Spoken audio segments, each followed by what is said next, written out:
আসসালামু আলাইকুম। আমি সাতক্ষীরার কবি জয়নাল। আমি একটা কবিতা বলবো। সংসার শিরোনামে হলো সংসার। সংসারেতে মা বাবা ছিল বড় ভাই, আমি তো ছিলাম বটে বোন একটাই। সংসারেতে মোট মানুষ ছিলাম 5 জনা, মা বাবা মরে গেল কুমলো 2 জনা। বড় ভাই করে বিয়ে, ভাবি এলো ঘরে, বোনটাকে বিয়ে করে নিয়ে গেল পরে।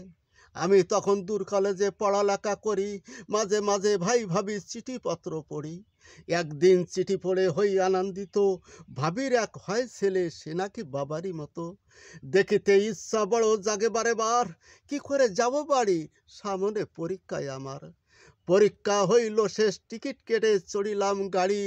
ড্রাইভারকে বলিলাম, ও ভাই আর কেন কর দেরি, বাড়ি যেয়ে দেখিব ভাই ভাবির মুখ, আর ভাইয়ের ছেলে কোলে নেব ভরে যাবে বুক।